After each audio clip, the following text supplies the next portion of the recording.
La Française, concepteur de solutions d'investissement alliant performance et durabilité, vous présente et plus encore.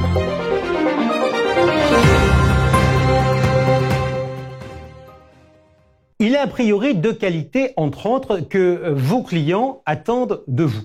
L'anticipation et la réactivité. J'aurais même pu d'ailleurs rajouter la pédagogie. Ces qualités-là, vous pourriez, vous aussi, les attendre de notre part. Alors l'anticipation, c'est ce qu'on essaie de faire tous les mois dans cette émission avec nos experts. On se rappelle, le mois dernier, on avait déjà parlé de Capimo. La deuxième chose, c'est naturellement la réactivité. Et on en fait preuve cette fois-ci. Pourquoi ? Parce qu'on a bouleversé notre programme éditorial pour tenir compte de l'actualité. Et l'on fera donc une édition spéciale sur le thème de la pierre-papier, des SCPI et des SCI. Bienvenue sur le plateau des Plus Encore, le magazine de la finance et de la gestion de patrimoine, diffusé sur H24 Finance, YouTube et LinkedIn. Je suis ravi de vous retrouver. Je vous propose de suite de rentrer dans le vif du sujet, générique.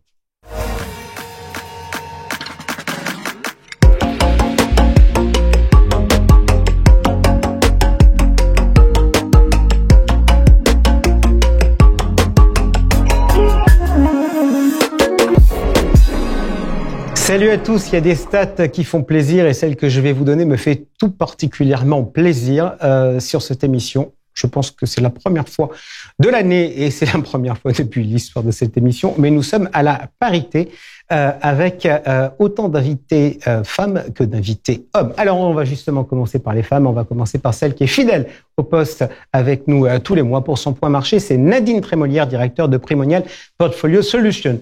Une femme dans l'actu aujourd'hui, c'est Anne-France Gauthier, directeur commercial de Viplus. On parlera avec elle produits, on parlera services, on parlera également pédagogie et éducation avec Viplus Campus. Vous le savez, on l'a annoncé, on a changé notre programme éditorial en raison de l'actualité de ce qui se passait sur la pierre-papier. Et donc, pour notre débat pierre-papier, on aura avec nous Gaëla Elgouarch de Théorème, on aura Nicolas Kert de Remake AM et Christophe Ducercle de Iroko. On aura également une autre nouveauté dans notre programme aujourd'hui avec un point éco avec Florent Vabon d'Ecofi. Et puis, puisque j'ai commencé par celle qui était fidèle à nos émissions en étant là tous les mois, on retrouvera évidemment celui qui est fidèle comme tous les mois pour son journal décalé, c'est Georges Delataille. Allez, on commence tout de suite par une nouveauté, c'est le point éco. Allez, on commence avec une nouvelle séquence. On va parler économie avec l'objectif d'être pratique, pédagogique et d'anticiper. Avec nous aujourd'hui, Florent Vabon, économiste chez Ecofi. Florent, bonjour. Bonjour Jean-François. Allez, on est donc au mois d'octobre. On va commencer tout de suite par l'actualité. Que s'est-il passé au mois de septembre sur les décisions des banques centrales? On en avait deux. On avait d'un côté la BCE et on avait également la Fed. Alors sur la Banque Centrale Européenne, une quasi-surprise finalement, puisqu'il y a eu une hausse de taux. C'était pas tout à fait ce qui était anticipé par les marchés. En revanche, il y a eu une fuite dans les médias peu de temps avant, et c'est finalement une hausse de taux que nous avons observée. Les taux d'intérêt, juste pour avoir un chiffre, les taux de facilité de dépôt est à 4% désormais. Ok, si on regarde les prévisions économiques de la BCE, ça donne quoi? On a eu des surprises là ou pas? Quelques surprises, c'est-à-dire l'inflation révisée assez nettement à la hausse et les prévisions de croissance à la baisse. Lorsque j'étais venu sur le plateau la dernière fois, j'avais effectivement évoqué le fait que nous étions assez pessimistes sur la croissance en zone euro. C'est désormais accrédité par la Banque Centrale Européenne. Ok, on passe maintenant, si vous le voulez bien, de l'autre côté de l'Atlantique. Vous nous avez dit demi-surprise sur la BCE, parce qu'on disait va monter, va pas monter, puis effectivement ça se joue à pas grand-chose. Surprise ou pas surprise du côté de la Fed? Pas de surprise. On s'attendait à un statu quo. Quand je dis on, c'est nous et le marché, de manière générale. Donc les taux de directeur, la fourchette haute est à 5,50, elle reste à 5,50. En revanche, là où ils ont été plutôt habiles, c'est sur la communication, et notamment par rapport à leurs prévisions. Prévisions de croissance à la hausse, aussi bien en 2023 qu'en 2024. Taux de chômage à la baisse et inflation quasi inchangée. C'est typiquement le scénario d'un soft landing qui nous est décrit ici. Ok. Est-ce que cette stabilité aux États-Unis veut dire c'est la fin du mouvement haussier, ou est-ce que finalement, quand on regarde les prévisions qui sont faites par les uns et par les autres, on se dit qu'on risque encore d'avoir une hausse d'ici la fin de l'année? Alors là encore, ils sont assez habiles sur la communication et ce qu'ils nous indiquent, c'est peut-être qu'éventuellement, en effet, il y a encore une hausse à attendre d'ici la fin de l'année. Ce n'est pas impossible, mais c'est plus vraiment là-dessus qu'il faut se concentrer. C'est plutôt sur le coup d'après. Et là, ce qu'ils nous disent, c'est en haut pour quelque temps. Ok. Florent, vous êtes économiste et justement là, on est en train d'aborder l'impact des taux sur les marchés. Je voudrais qu'on les regarde sur l'économie. Et puis, j'entends parler du terme de transmission politique monétaire. Alors, éclairez ma lanterne, la transmission politique monétaire, ça veut dire quoi? Alors, c'est à partir du moment où les taux directeurs montent, quels sont les effets, quel est le délai pour que cela se transmette dans l'économie sur les marchés financiers. Sur les marchés financiers, c'est quasi immédiat, on l'a tous vu. À peine Jerome Powell commence à évoquer le fait que peut-être il monte les taux, alors les taux augmentent. Les marchés d'actions corrigent un petit peu dans l'effet des conditions financières. Mais en revanche, pour nous, tout un chacun, les agents économiques, ça prend du temps, ça prend plusieurs trimestres. Parce qu'il faut que cela se transforme, ne serait-ce que du côté de l'immobilier. Les taux d'emprunt immobilier augmentent, ça devient beaucoup plus compliqué de s'endetter parce que c'est beaucoup plus cher. Et donc, ça se transmet de cette manière-là. Généralement, on dit que c'est long et variable. Alors, on dit même des chiffres. On dit de 12 à 18 mois. Alors, est-ce que ce 12 à 24 mois. Alors, est-ce que ce 12 à 18 mois, il est crédible? Parce que la hausse des taux, elle date pas d'il y a 15 ans. C'est quand même un phénomène qui a été très récent et d'une ampleur inégalée. Exactement. Alors, la première hausse de taux du côté de la Fed, c'était en mars 2022. Donc, finalement, ça fait un peu plus d'un an. On est entre les 12 et 18 mois. En revanche, ce qu'on a du mal à percevoir, c'est les effets. Pour une raison simple, c'est que le cycle économique qu'on est en train de vivre est totalement atypique. C'est-à-dire on finit même, je dirais, la récession de 2020. Quand je dis on, c'est les ménages américains finissent la récession de 2020 avec un excès d'épargne conséquent. Les entreprises se sont endettées pendant la pandémie à des taux plus bas qu'aujourd'hui, sur des maturités plus longues. C'est le cas aussi en zone euro. Donc la situation bilancielle même des entreprises est de meilleure facture qu'elle ne l'était auparavant. Donc tout ça, ça constitue des barrières. La transmission de la politique monétaire se fait, mais la sensibilité de l'économie au taux d'intérêt a peut-être un petit peu diminué. Ok, alors ça, vous me dites ça. Est-ce que ça veut dire finalement que ça justifie un peu l'attentisme de la Fed en se disant, finalement, j'ai mes règles traditionnelles, j'ai quand même un certain nombre d'éléments qui changent dans la situation actuelle avec l'échec de Biden, etc. Vaut mieux que je reste un peu calme pendant un certain temps pour regarder ce qui se passe. Il y a de ça en effet. Il y a aussi, il faut pas se le cacher, le fait que l'inflation a déjà commencé à décélérer.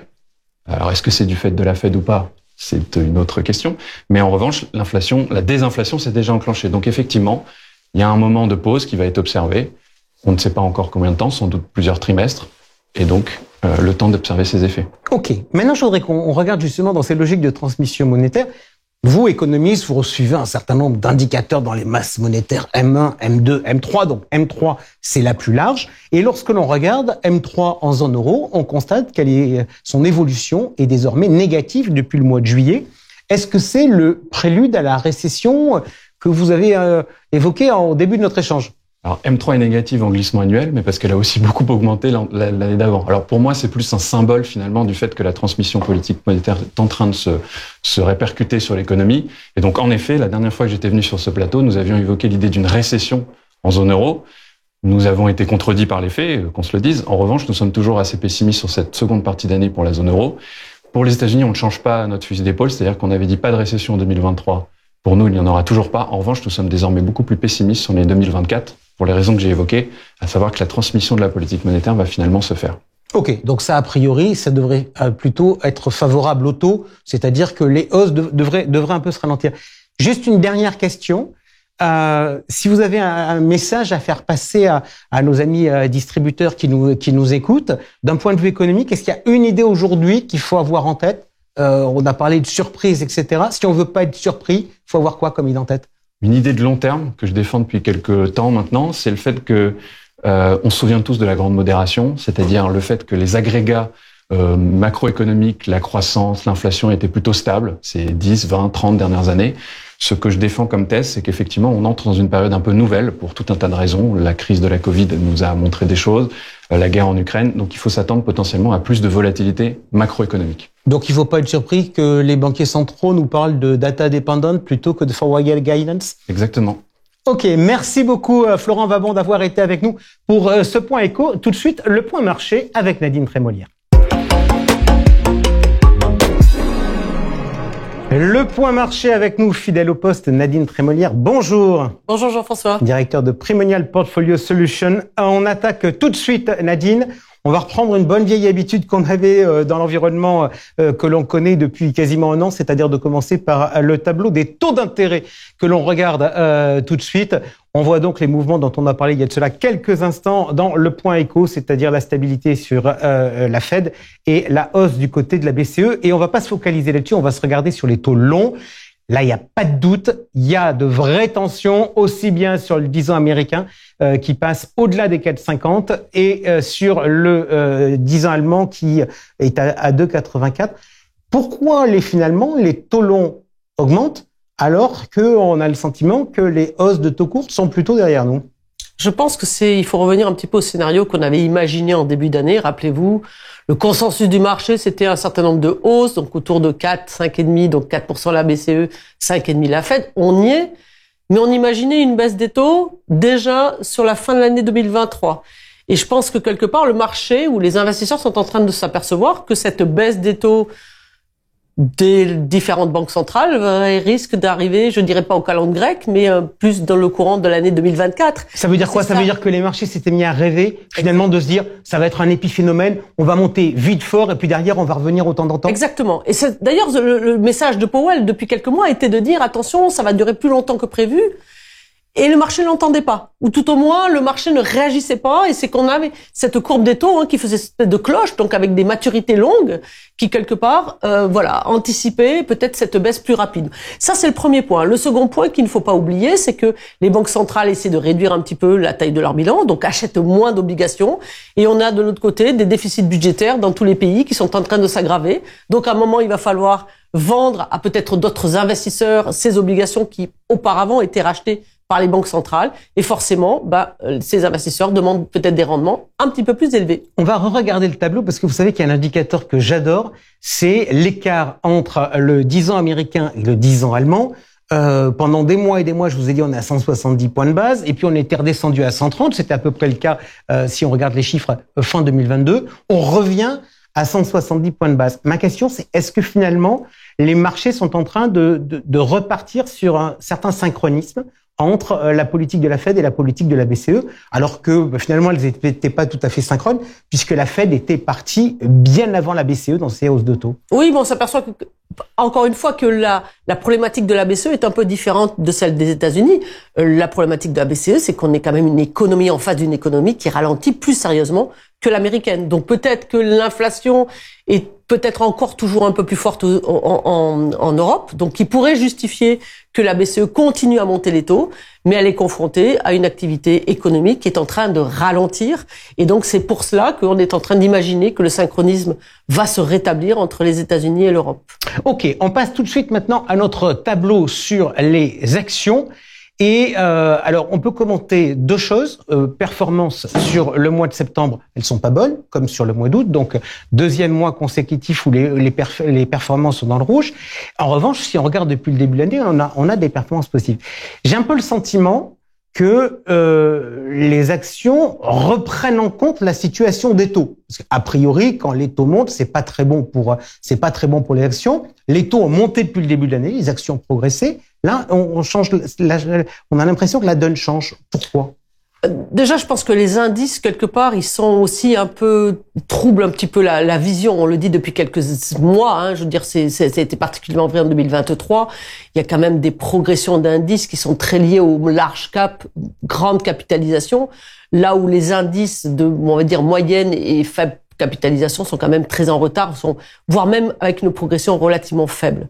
Donc, je pense que les marchés actions sont en train d'imaginer la même chose, le même scénario. Il y a une espèce de convergence entre ce que pensent les marchés actions et les marchés de taux. C'est-à-dire que les baisses des taux sont pas pour aujourd'hui, sont pas pour demain proche, et qu'il va falloir attendre un petit peu plus longtemps. Donc, je pense que c'est un petit peu cela qui a entraîné cette réaction, on va dire, négative du marché actions dans son ensemble. Forte baisse des marchés actions américains, c'est lié à la composante techno?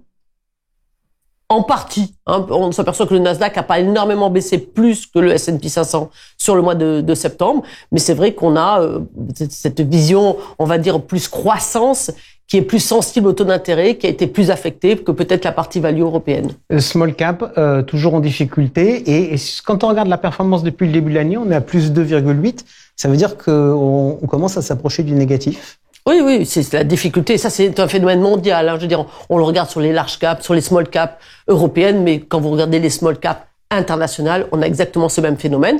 Les investisseurs actuellement se sentent peut-être plus protégés par des grandes capitalisations, qui sont cash riches, qui n'ont pas de problème, peut-être moins d'endettement, qui ont un pricing power plus important et délaissent les petites valeurs. Ok, on passe maintenant tout de suite à l'allocation d'actifs. Alors, on a vu que les marchés actions étaient pas bien orientés. On a vu que les marchés taux n'était pas bien orienté avec des fortes tensions sur les taux. Donc, la performance n'allait pas être positive. Elle est fortement négative sur le mois, puisque la performance de notre allocation équilibrée est de moins 1,7%. Alors, on va être très clair. Il y a le dossier Capimo. On en avait d'ailleurs parlé, je vous avais interrogé sur l'attitude à adopter sur Capimo lors de notre précédente émission, c'est-à-dire au mois de septembre. Question par rapport à Capimo et globalement, question, je dirais, de finance comportementale, de psychologie de gérant. Ça arrive tous d'avoir un pain dans un portefeuille, si on avait raison à tous les coups, ça se saurait. En pratique, on voit bien que la forte baisse de la part de Capimo, qui a perdu 10% récemment, va peser sur la performance de l'année. On a 10% d'immobilier, donc le point, on le calcule aisément. Quand on a un événement comme ça dans son portefeuille, comment il faut réagir ? Il faut se dire, faut que je trouve des solutions pour me refaire. Faut se dire, on a l'exercice qui est plombé et il faut se projeter sur l'avenir.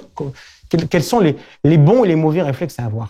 Les bons réflexes, c'est toujours pareil. J'ai l'impression de marteler ça un peu dans le vide depuis un certain nombre d'années. C'est diversification. Tous les moteurs de performance ne peuvent pas être allumés en même temps. Sur un mois aussi difficile que celui qu'on a eu, je veux dire, c'est quand même un mois relativement, on va dire, en rouge, les taux montent, comme vous l'avez dit, les actions baissent, l'immobilier commence à être bien sanctionné. On a des moteurs de performance allumés. Les marchés obligataires, ou en tout cas les fonds que l'on a détectés, sont positifs. À côté de ça, on a effectivement des fonds actions et des fonds immobiliers qui baissent.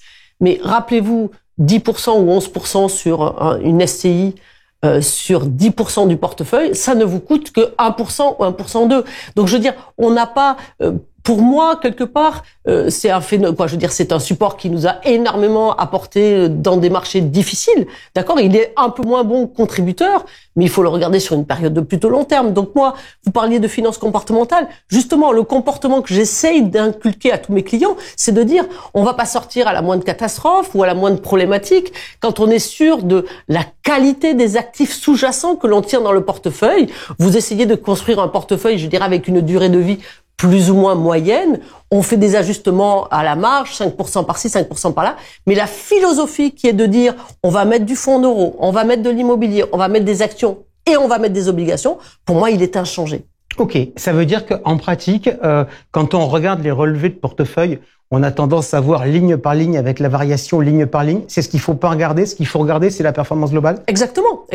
En sachant que il y a des moments. Alors souvent, nos investisseurs cherchent à timer le marché. Vous voyez, ils cherchent à me dire est-ce que c'est le bon moment. C'est évident qu'on a plus envie d'acheter un marché immobilier quand il est en baisse. On a envie d'acheter plus un marché action quand il est en baisse. C'est exactement le contraire de ce que font en général nos investisseurs. C'est-à-dire qu'ils sont rassérénés peut-être par la hausse d'un marché pour l'acheter. J'ai presque envie de dire l'immobilier, c'est sûrement un point d'entrée en ce moment. Ok, dernière petite question. Est-ce que justement, dans l'environnement actuel avec la remontée des taux, on a envie de faire des choses où on considère que finalement, on est plutôt pas trop mal? Je rappelle, si on regarde un peu les évolutions fondamentales que l'on a fait, je dirais, depuis au cours des 12 derniers mois, on devait se retrouver en décembre l'an dernier avec finalement l'intégration d'une ligne sur des fonds obligataires datés qu'on n'avait pas auparavant. Donc aujourd'hui, on a envie de bouger ou on se dit qu'on n'est pas trop mal? Non, justement, on a ces 4 classes d'actifs, toujours pareil, l'immobilier, le fonds en euros, les actions au sens large. Alors,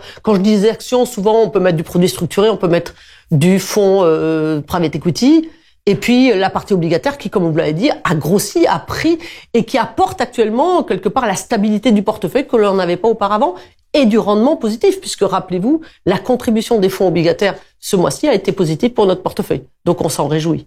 Nadine Trémolière, merci beaucoup. Tout de suite, le journal décalé de Georges Delataille. La Française, concepteur de solutions d'investissement alliant performance et durabilité, vous présente le journal décalé.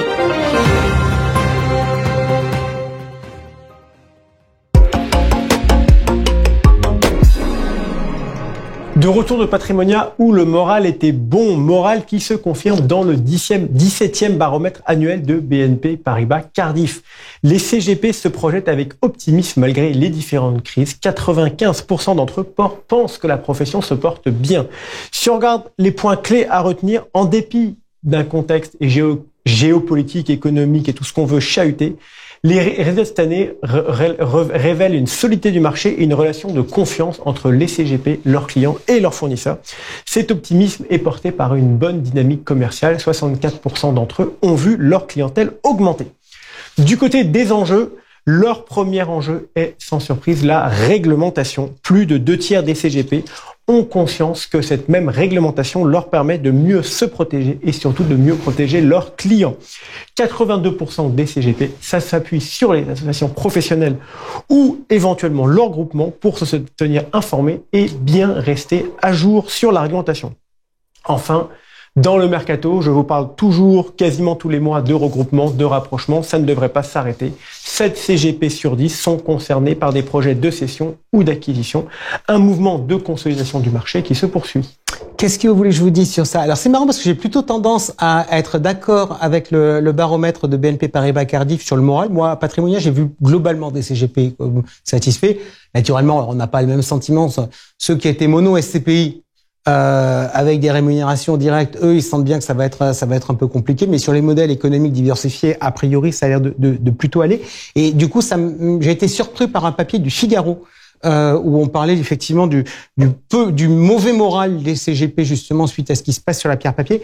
Et j'attire votre attention, tout à l'heure, on a notre débat, et dans, 25 minutes si tout se passe bien, 45 minutes si ça se passe moins bien, je vous donnerai un chiffre important parce qu'on vous a posé la question pour savoir quelle rémunération vous attendez désormais sur les SCPI pour en revendre activement. Et pour moi, le chiffre est une surprise. Je vous rejoins effectivement que Patrimonia, tout n'était pas rose-rose. Autre sujet, la Commission européenne qui pourrait, pour une fois, faire marche arrière.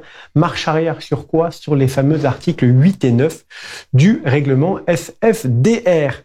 Très concrètement, qu'est-ce qu'elle vient de faire? Elle vient d'ouvrir une consultation en ligne pour demander soit est-ce qu'on les conserve, soit est-ce qu'on est-ce qu'on les supprime, soit est-ce qu'on les conserve en les définissant mieux. Les professionnels ont jusqu'à mi-décembre pour se prononcer. Alors, si on essaie de regarder un peu dans le détail, de comprendre les deux options. Option 1, la Commission européenne garde les fameux articles 8 et 9. Dans ce cas-là, qu'est-ce qu'elle va faire? Elle va clarifier la différence entre l'article 8 et l'article 9 et elle va expliciter les concepts d'investissement durable, de DNSH, de caractéristiques sociales et environnementales. Option 2, la Commission européenne crée 4 catégories de produits différents. Le produit 1, des produits financiers qui investissent dans des entreprises qui ont des services ou produits permettant d'améliorer la durabilité du monde. Produit 2, des produits financiers qui investissent dans des entreprises qui améliorent leurs pratiques ou leurs process internes. Produit 3, des produits financiers, qui excluent différentes entreprises ou secteurs. Et enfin, produit 4, des produits financiers qui investissent dans des entreprises en transition. Indépendamment de l'option choisie, l'Union européenne va changer toutes les règles de la finance durable. On risque donc d'en reparler régulièrement. Et vous allez certainement réagir. Ouais, non, très sincèrement, faire et défaire, c'est toujours travailler. Cela dit, on a vu la situation avec le label ISR en France, où ça traîne, où on n'arrive pas à se mettre d'accord. On ne sait pas ce qu'on veut faire. Et puis derrière ça, il y a quand même un problème, c'est qu'on voit bien que les réglementations sont là pour servir des enjeux politiques, même si c'est des enjeux économiques, mais c'est des enjeux politiques sur une vision du monde. Et est-ce que finalement on doit demander ça à la réglementation, ou est-ce que finalement ça serait pas plus simple qu'on laisse les gens libres et qu'en revanche on essaie de soigner une information pour dire je fais de la transition, je fais de l'exclusion, etc. Là, franchement, ça relève de la mélasse. Après l'Europe, c'est un peu de mélasse aussi en France avec l'Assemblée nationale Créée par la Commission des finances, nous avons la mission d'information sur la fiscalité du patrimoine qui s'est fixé un objectif ambitieux, dresser un panorama de l'ensemble de la fiscalité à date et proposer des évolutions avec un objectif premier, une taxation plus juste et une réduction des inégalités. Là-dessus, tout le monde peut être d'accord. Si on regarde le panorama, quelques chiffres. Les biens immobiliers, c'est la première composante du patrimoine des ménages. Ça représente 62% et, chiffre très intéressant, leur valeur a accru de 141% entre 1998 et 2018. Le patrimoine financier des ménages, lui, n'a cru que de 78% sur une période quasiment existante et équivalente 2002 à 2022 pour représenter 20% du patrimoine des ménages. Les inégalités augmentent fortement entre 1998 et 2018. Le patrimoine des ménages les moins bien dotés a diminué de 48%, alors que le patrimoine des ménages les mieux dotés a lui augmenté de 119%. Enfin, la fiscalité du patrimoine, elle a permis de collecter 117,2 milliards d'euros d'impôts qui se répartissent bon an mal an en 3 tiers. 44,9 milliards issus des revenus du patrimoine immobilier et financier, 40,6 milliards issus des mutations et enfin 31,9 milliards issus de la détention du patrimoine. Arrive donc la question qui fâche. Comment est-ce qu'on fait pour faire rentrer plus d'argent dans les caisses et diminuer les inégalités? Ce rapport propose pas de grande soirée fiscale, il n'y a pas d'énormes nouveautés, mais il y a quand même quelques idées. La première, envisager, pas à l'échelle française, mais à l'échelle européenne, la mise en place de prélèvements exceptionnels et explicitement temporaire, c'est précisé plusieurs fois, sur le patrimoine des contribuables les plus riches. Pour faire quoi? Pour financer la transition écologique. Peut-être, Jean-François, que vous aurez une nouvelle fenêtre grâce à ça. Deuxième sujet, réviser l'IFI, avec notamment une indexation sur le seuil d'assujettissement de l'IFI à l'inflation. Et troisième sujet, l'étude d'une hausse modérée, par exemple de 3 points, du taux de prélèvement forfaitaire unique à l'impôt sur le revenu, dans le but d'accroître des revenus du capital, enfin d'accroître l'apport des revenus du capital au redressement des finances publiques. Bref, on parle d'une éventuelle augmentation, mais ce n'est qu'un rapport. On va voir qu'est-ce qui est pris en compte par le gouvernement, qu'est-ce qui sera voté par l'Assemblée, avec quelle majorité. Enfin, il y a encore beaucoup de sujets et on ne parle pas de baisse des dépenses. Ouais, bah écoutez, moi je vais vous dire, j'aime bien le sens des mots. J'aime beaucoup vous avez dit explicitement temporaire. Moi, ça me rappelle un souvenir, ça s'appelait la CRDS. Tu es temporaire depuis un petit bout de temps. Allez, merci beaucoup, Georges, pour ce journal décalé. Tout de suite, une femme dans l'actu. La femme dans l'actu, c'est Anne-France Gauthier. Anne-France, bonjour. Bonjour Jean-François. Directeur commercial de Vie+, la filière de suravenir consacrée au CGP. On va parler de Vie+, et je voudrais, début septembre, c'était la rentrée scolaire, un peu plus tard, il y a eu la rentrée universitaire. Je voudrais qu'on parle éducation, parce qu'il y a un sujet que vous avez développé au sein de Vie+, c'est Vie+ Campus. Pourquoi cette importance sur ce sujet-là? Il y a quelque temps, 4 ans je crois, il a été imposé au CGP de faire 15 heures de formation obligatoire dans le cadre de DDA, entre autres, tous les ans. Et donc on a essayé de faire de cette contrainte une force, et donc on offre à nos partenaires CGP leurs 15 heures de formation sur 2 journées complètes, avec FI-droit en règle générale. On a plusieurs thèmes en fait, on décline ça en région, on fait des Vie+ Campus dédiés, on fait un Vie+ Campus thématique, qui est encore un tout petit peu différent et qui est national, et puis c'est quelque chose qu'on fait encore évoluer cette année, puisqu'on veut aller plus loin dans la formation, avec ce Vie+ Campus donc qui a été, on va dire, moins opérationnel, qu'on a appelé thématique, dans lequel il y avait quelqu'un qui construisait un portefeuille, un économiste, des avocats, etc. Donc c'est un format un peu différent. Et puis là, en novembre, on fait un pilote avec un Vie+ Campus option immobilière. Donc là, c'est la veille, une demi-journée supplémentaire qui va être assurée par la référence Pierre, Isimo, de façon à pouvoir permettre à l'ensemble de nos partenaires CGP de conserver leur carte T et d'avoir sur 3 ans leurs 15 heures liées spécifiquement à la carte T. Ok, donc on part de quelque chose régional, on essaie de profiter de l'opportunité réglementaire en se disant que ce n'est pas une contrainte. Combien vous avez formé de CGP?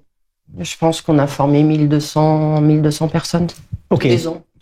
Donc c'est effectivement très très important. Allez, puisque je vous parle de chiffres et que vous me donnez des chiffres, l'autre jour, le président de Suravenir a réuni un certain nombre de journalistes, c'était à l'occasion de Patrimonia, pour parler des projets de Vie+, et des chiffres de Vie+. Vie+ se porte bien? Vie+ va bien, je vous remercie. Jean-François, vous n'aurez pas les chiffres de ma bouche. Vous les avez eus du président. Je sais que vous avez une très bonne mémoire. Ce que je vais dire, non, c'est que là, on est en train de passer au titre uniquement de Vie+, les 10 milliards d'encours. Une collecte qui est en très légère progression par rapport à l'année dernière, mais qui était une année excellente. Donc tout va bien. Au niveau des chiffres, sinon, on peut dire qu'on a beaucoup recruté pour pouvoir permettre un maillage territorial important. Donc, dans chacune des régions, il y a de nouvelles personnes. Et un deuxième axe, c'est qu'on investit beaucoup sur l'ensemble des outils. Ok. Le chiffre qui avait été donné, c'était aux alentours de 2 milliards sur l'exercice, sur la collecte. Je reviens maintenant sur les CGP, qui sont au cœur de votre métier. Pour vous, quelles sont leurs attentes principales? C'est du produit ou c'est du service? Le produit est un prérequis. Le service est un prérequis également aujourd'hui pour pouvoir faire la différence. Et la différence, elle va être dans comment est-ce que j'ai le service, justement. Donc le service, ça va être tout ce qui accompagne l'ensemble des éléments, on va dire à faible valeur ajoutée pour le CGP, de façon à libérer pour le CGP du temps de génération de conseils et de confiance. Donc notre objectif, nous, en tant que Vie+, c'est de devenir la référence sur tous les items qui sont importants pour le CGP. On vient de parler de la formation sur l'ensemble des Vie+ Campus. Il y a l'information aussi, c'est important. Il faut pas en faire trop, il faut pas en faire pas assez, et il faut être précis. Il y a également l'ensemble des services digitaux. On en a parlé avec un gros investissement du groupe au sein du digital. Aujourd'hui, de mémoire, on a 68% de nos souscriptions qui sont faites via le digital et 42% de l'ensemble des actes arbitrage et rachats qui sont faits en digital. Ok, je voudrais, là on dit des choses, on pourrait dire que on globalise les choses. On sait que la population des CGP, elle est très hétérogène. Comment vous traitez cette hétérogénéité? Alors on a essayé de voir, c'est encore en chantier, work in progress. On a essayé de voir quelles étaient les grandes typologies de CGP et on va redévelopper ce qu'on appelle une écoute un petit peu différente avec à chaque fois un directeur régional qui sera responsable d'un ensemble de CGP avec des besoins spécifiques de façon à être certain de pouvoir au fur et à mesure continuer à apporter à l'ensemble des CGP en fonction de leurs différentes attentes l'ensemble des services dont ils ont besoin. Vous nous avez donné tout à l'heure des chiffres concernant le digital, concernant le nombre d'actes qui avaient été faits. Où est-ce que vous en êtes sur la signature électronique? Parce que si on veut une chaîne parfaite, il faut qu'on ait une vraie signature électronique. Alors, on est digitaux du début à la fin depuis très longtemps, mais on est encore en train de simplifier la signature électronique. Donc actuellement, on est en train de redéployer le portail transactionnel qui s'appelle Oriadis. Et dès qu'il sera redéployé sur l'ensemble des cabinets, on aura une vraie signature électronique encore simplifiée par rapport à ce que vous pouvez avoir l'habitude de voir aujourd'hui sur notre site transactionnel. Vous nous m'avez dit tout à l'heure, le produit, c'est un prérequis. Je voudrais qu'on parle un peu produit sur un certain nombre de sujets. Premier sujet, on va prendre le fonds euro. Quelle est la stratégie de la maison? Vous donnez des bonus aujourd'hui? Alors effectivement, on a souhaité pouvoir proposer des solutions financières au CGP de façon à pouvoir faire face aux solutions bancaires, très clairement. Donc on peut avoir tout à fait depuis le début de l'année des parties qui sont bonifiées avec un certain nombre, par exemple, un certain taux d'UC. On a aussi un peu plus de 100% fonds euros qu'on en avait auparavant, parce que avec les taux qu'on a aujourd'hui, c'est important pour le client de pouvoir se projeter un peu différemment. Il y a un an, vous lanciez une gamme, c'était la gamme Tremplin, avec des actifs non cotés, non pas du côté immobilier, mais du côté financier. Oui. Elle fonctionne comment? Elle fonctionne plutôt bien. Après, il y a toute la pédagogie qu'il faut faire autour. On a ajouté là 2 nouveaux fonds, avec Tikeo entre autres, de façon à pouvoir offrir cet effet de levier supplémentaire qu'est le FCPR via le non-coté à l'ensemble de nos partenaires CGP. Ça va pas être le fonds de l'allocation d'actifs. En revanche, on voit que c'est un effet de levier pour certains clients plus avertis. Ok, on connaît votre engagement sur les valeurs responsables. J'ai envie de vous entendre. Vous avez sur le sujet dont on parlait il y a de cela quelques instants dans le journal décalé de Georges Delataille, SFDR 8 et 9. L'Europe est prête à changer. Ça vous inspire quoi? Nous avons décidé il y a 2 ans de ne prendre que des 8 et 9. C'est une décision du groupe. Le groupe est la seule banque entreprise à mission. Donc c'est important pour nous. Dans nos valeurs, il y a agile, visionnaire et engagé. Donc l'engagement, c'est auprès des CGP, mais c'est aussi auprès de la planète. C'est un peu pompeux, mais c'est auprès de la planète. Uniquement des 8 et 9. Et puis une volonté d'emmener les gens vers une meilleure compréhension. Il est évident qu'on ne pourra pas aider à la décarbonisation, à l'assainissement, j'allais dire en règle générale, de l'ensemble de la planète si les flux financiers ne sont pas là pour ça. Donc notre rôle, c'est aussi d'être ambassadeur de ce sujet-là. Ok, si on regarde les sujets réglementaires, il y a aujourd'hui des débats sur les unités de compte et les frais des unités de compte. Vous allez faire un gros ménage dans votre offre ? On va faire comme tous les assureurs. On a une grille qui nous a été communiquée par France Assurance. Alors, on entend dire beaucoup de choses qui sont parfois un peu erronées autour de ça. Donc, c'est bien une grille qui nous a été communiquée. C'est pas nous qui décidons. Elle est publique d'ailleurs. Elle est publique, exactement, parce qu'on a entendu les assureurs ont décidé entre eux. Alors, pas du tout. C'est une grille qui nous est imposée. Elle a été arrêtée au 31 décembre 2021 de mémoire, avec des catégories d'actifs, des frais à ne pas dépasser en fonction de performance. Est-ce qu'on justifie, est-ce qu'on justifie pas? On va appliquer la grille, mais toujours en collaboration avec nos partenaires asset managers. Est-ce qu'ils doivent créer de nouvelles parts? Est-ce qu'ils doivent baisser les frais des parts qu'on a? En tout cas, on n'excédera pas les 133%. Ok. Vous avez récemment organisé un séminaire responsable. Oui.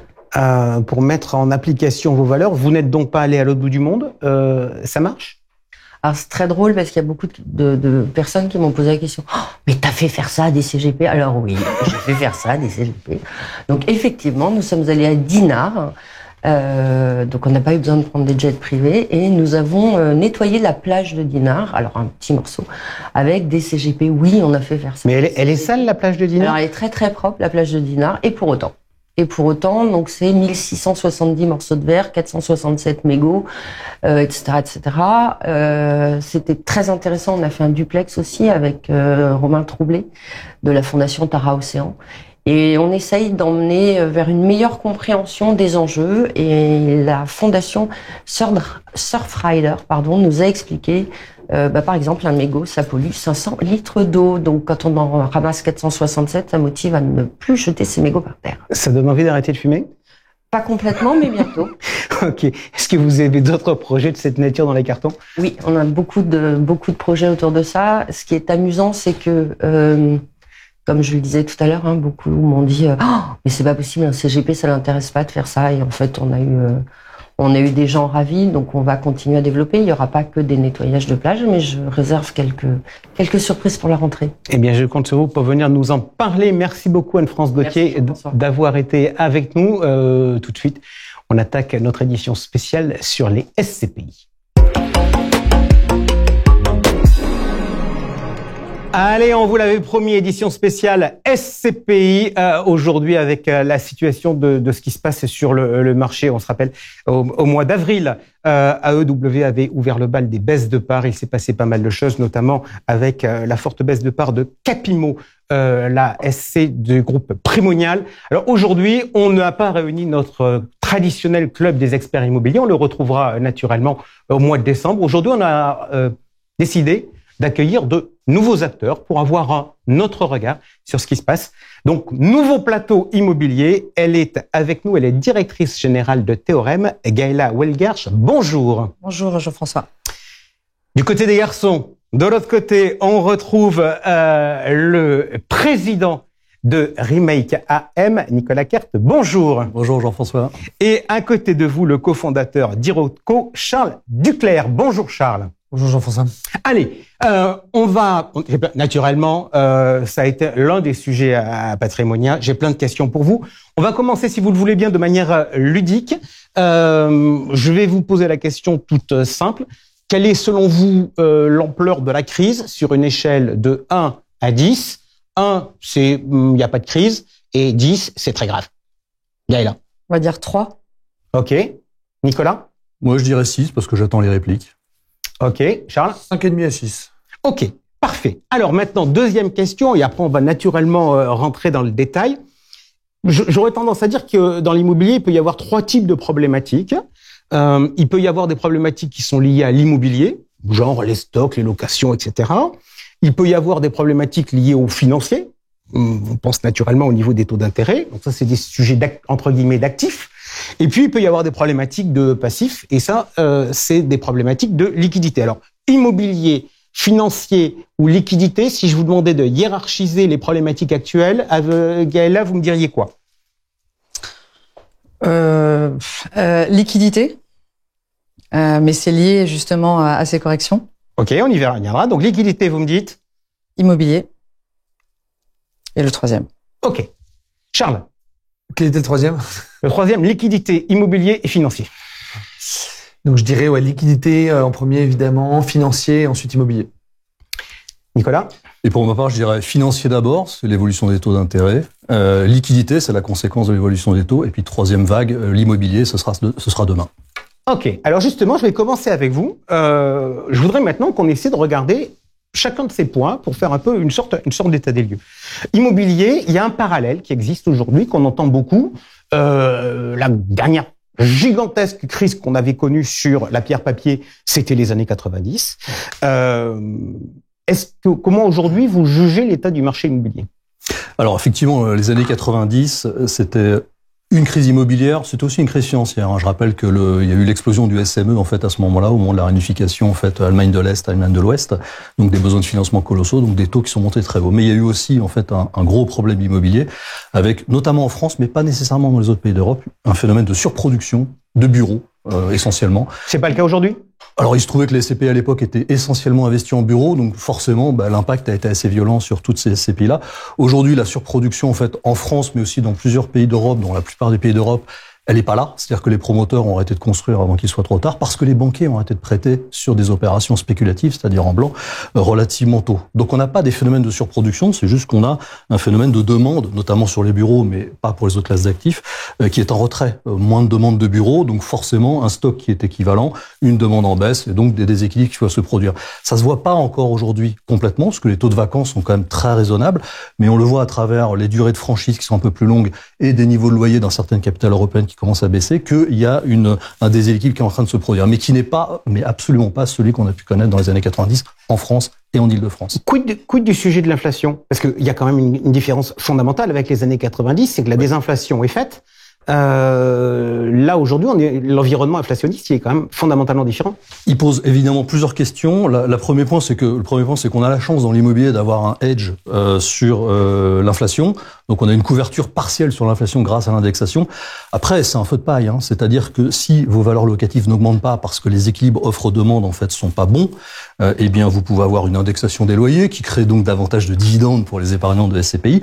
Mais lorsque le locataire, en fait, arrive à la fin de son bail ou qui rentre en négociation, il demande quoi? À revenir à la valeur locative de marché. Donc, si fondamentalement, en fait, les équilibres offre-demande ne se tiennent pas, que les valeurs locatives ont plutôt tendance à baisser, eh bien, on a un retour, en fait, à la baisse. Et donc, c'est pour ça que j'appelle ça un feu de paille. Donc, c'est une couverture, mais seulement si les équilibres offre-demande, en fait, se maintiennent dans le temps. Ok, donc, grosso modo, vous êtes en train de nous dire que sur le marché immobilier, il n'y a pas de changements fondamentaux qui ont eu lieu. Charles, je me tourne vers vous. Vous m'aviez mis le critère financier en deuxième position. Ce qui a mis le bazar, c'est la hausse des taux? Évidemment, aujourd'hui, la difficulté qu'on a pu voir, c'est une explosion des taux qui ont pris plus de 400 points de base. Donc, évidemment, ça a un impact sur la valorisation des actifs. Je suis assez d'accord avec mon collègue de Rimec. C'est vrai qu'il y a des déséquilibres. Ça dépend aussi des classes d'actifs. C'est pour ça que chez Hirokozen, on a une politique plus diversifiée en termes de typologie. Mais il est vrai que aujourd'hui, la principale difficulté qui a créé ce problème de liquidité aujourd'hui, c'est l'impact des taux sur les valorisations. C'est quoi? C'est l'impact de la hausse des taux ou c'est en fait la rapidité de la hausse? Les deux, aujourd'hui, on a été surpris par cette rapidité qui n'a pas de précédent dans l'histoire, mais on est surtout dans une situation très difficile parce que ça a beaucoup évolué, donc ça doit impacter les prix. Est-ce que ça doit les impacter massivement et de façon indifférenciée sur les classes d'actifs? On pense pas. On pense que certaines classes d'actifs seront perdantes, comme le bureau, d'autres seront gagnantes, comme la logistique, dans laquelle nous sommes très présents, ou d'autres classes d'actifs plus alternatives. Gaëlla, vous vous rendez compte la chance que vous avez? Vous avez dit en solution numéro 1 la liquidité.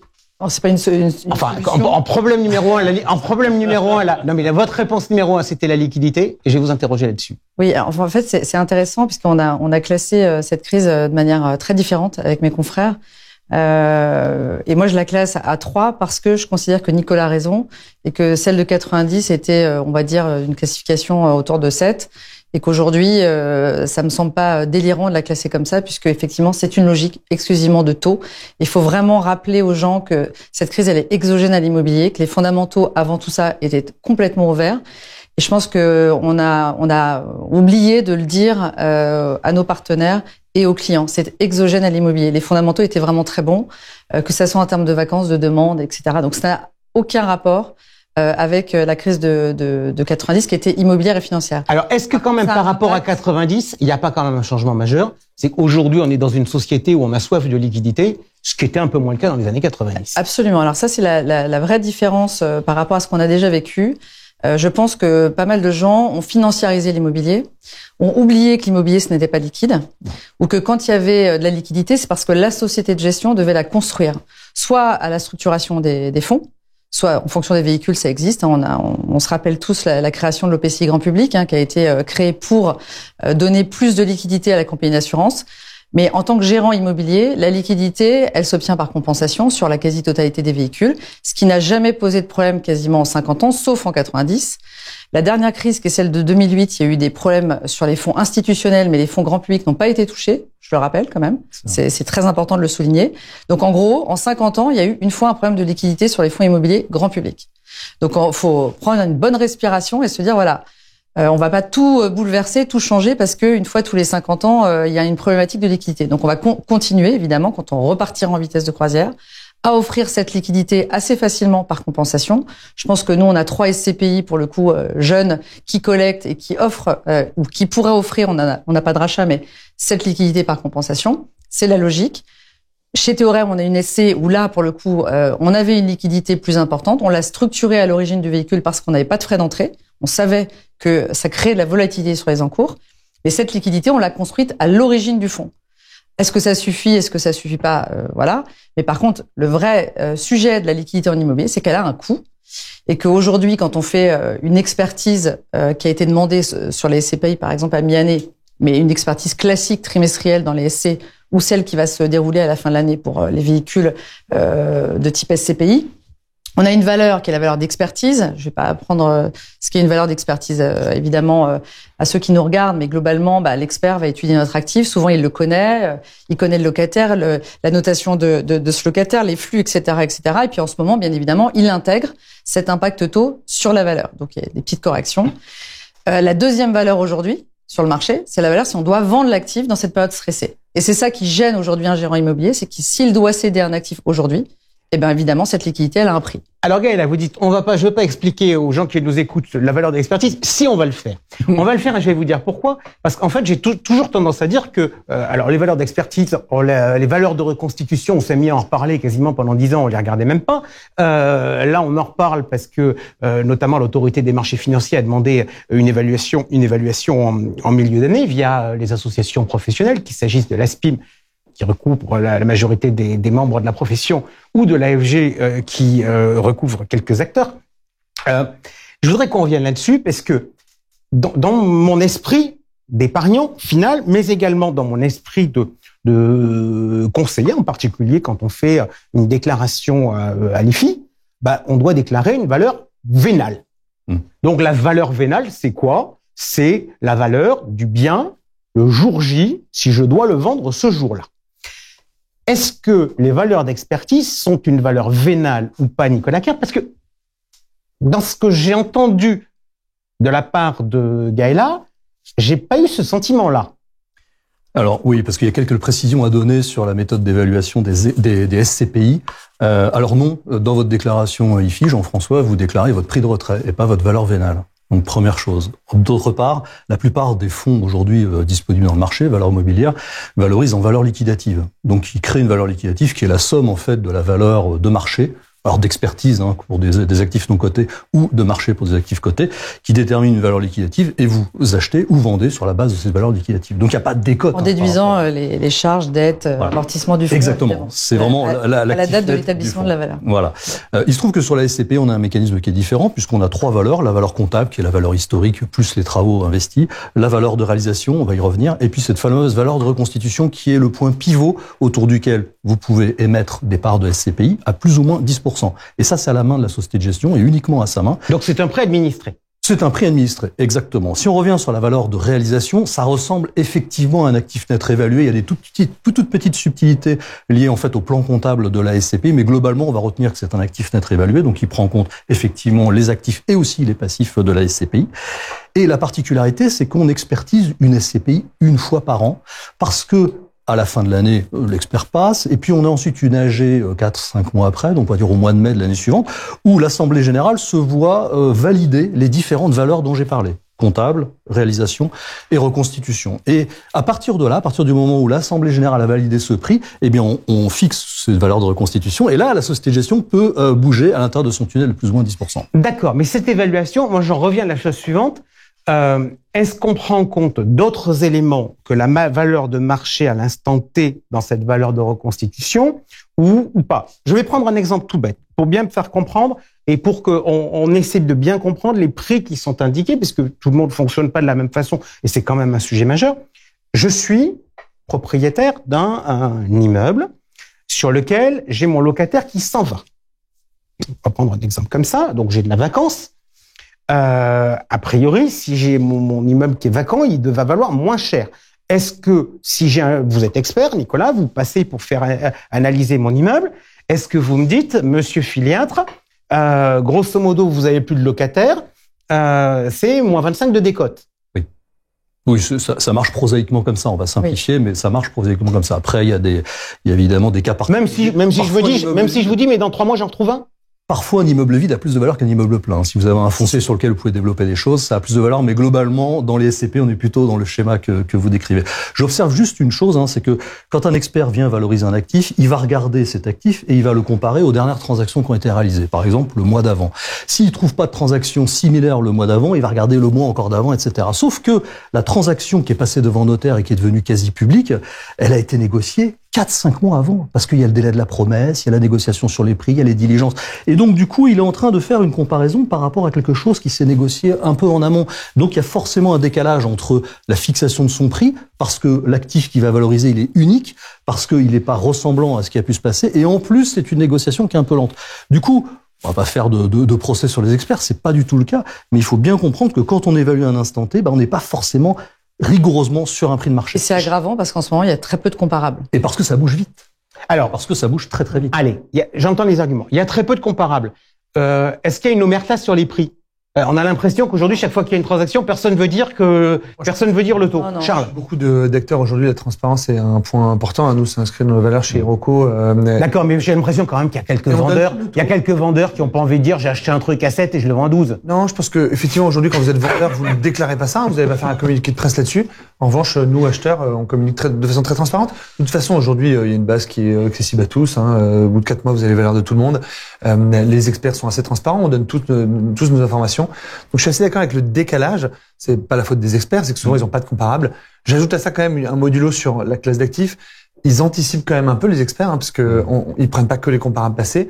Et donc il y a des classes d'actifs sur lesquelles ils savent que la demande baisse. Et dans ce cas-là, ils peuvent anticiper une baisse un peu plus forte dans les expertises. Charles, comment on prend en compte dans les expertises les loyers et l'indexation des loyers? Parce que j'entends l'argument des taux. Donc grosso modo, les taux remontent. Donc on se dit que les rendements souhaités par les nouveaux investisseurs vont être plus élevés et ça fait baisser la valeur des actifs. Ça, en termes d'expertise, je le comprends bien. Comment on intègre les problématiques d'indexation des loyers dans les expertises? C'est encore une fois une question de classe d'actifs et c'est ce que disait Nicolas tout à l'heure. Selon la capacité de la classe d'actifs à attirer des locataires, vous aurez plus ou moins d'attente à trouver un nouveau locataire et plus ou moins de capacité à absorber l'inflation. Donc, si on prend des SCPI qui sont très logistiques, comme Login, comme nous, on a 40% de logistique, on a un petit avantage comparatif pour ça parce qu'il y a une forte demande dans cette classe d'actifs. D'autres SCPI plus historiques, les bancaires par exemple, ont des SCPI très marqués bureau et donc parce que la baisse, comme Nicolas l'a expliqué, en bureau, la demande baisse un peu. vous aurez effectivement peut-être des comparables un peu moins bons, en tout cas une expectative un peu moins bonne de la part des experts. Gaëla, je me tourne vers vous, notamment sur votre SC Théorème, vous avez une forte ouverture pan-européenne. Dans le club des experts immobiliers, la dernière fois, on avait dit, bah oui, on constate quand même que les experts, selon les pays, ils réagissent pas de la même façon. Pourquoi ? Il y a cette logique de taux variable dans certains pays et il y a une volonté de certains pays aussi de rester attractifs sur le marché immobilier. En fait, je pense que si certains l'ont fait très rapidement et très fortement, c'était pour pouvoir augmenter leur taux de rendement rapidement et donc continuer à être attractifs, notamment sur le marché institutionnel à l'acquisition. Je pense que ça a été une des grosses, enfin, en tout cas, une partie importante de cette décision, mais c'est surtout je pense, alors puisqu'on parle des pays qui ont vraiment corrigé très fortement, donc en l'occurrence les pays anglo-saxons, les Nordiques et l'Allemagne plus étonnamment sur cette période, je pense que c'était cette volonté-là en fait. Ok. Moi, je rajouterais également, Gaëla, la rapidité de transaction dans les pays que tu citais, alors pas l'Allemagne, parce que ça c'est le en Angleterre, c'est un mois pour clôturer un deal. On achète beaucoup d'ailleurs sur Login au UK actuellement. C'est vrai qu'on peut acheter en un mois sur ces pays-là. Et du coup, la transparence du marché, enfin, elle est pas plus forte, mais en tout cas, elle est plus rapide. Et la culture étau que vous citiez tout à l'heure est très importante, puisque c'est vrai que nous, on est un tout petit peu protégés, parce qu'on a beaucoup emprunté à taux fixe. Dans les pays anglo-saxons, ils empruntent beaucoup à taux variable, donc il faut tout de suite corriger. Ok. De l'expertise pour les nuls, on va continuer. Il y a plusieurs types d'expertise. Il y a un expert externe, on peut faire par lot, etc. Donc, je vais vous poser une question simple. En pratique, sur vos SCPI, donc Login, Hirokorosen et Remake Live, qu'est-ce que vous avez fait en pratique cet été et qu'est-ce que ça a donné comme résultat? Gaëla, je commence avec vous. Alors on a les deux, on a un expert externe évidemment indépendant et on a un évaluateur interne. C'est pas un choix, c'est une obligation. Donc on a quelqu'un à l'extérieur qui fait l'expertise et nous on la valide en interne avec évidemment on les challenge ou pas.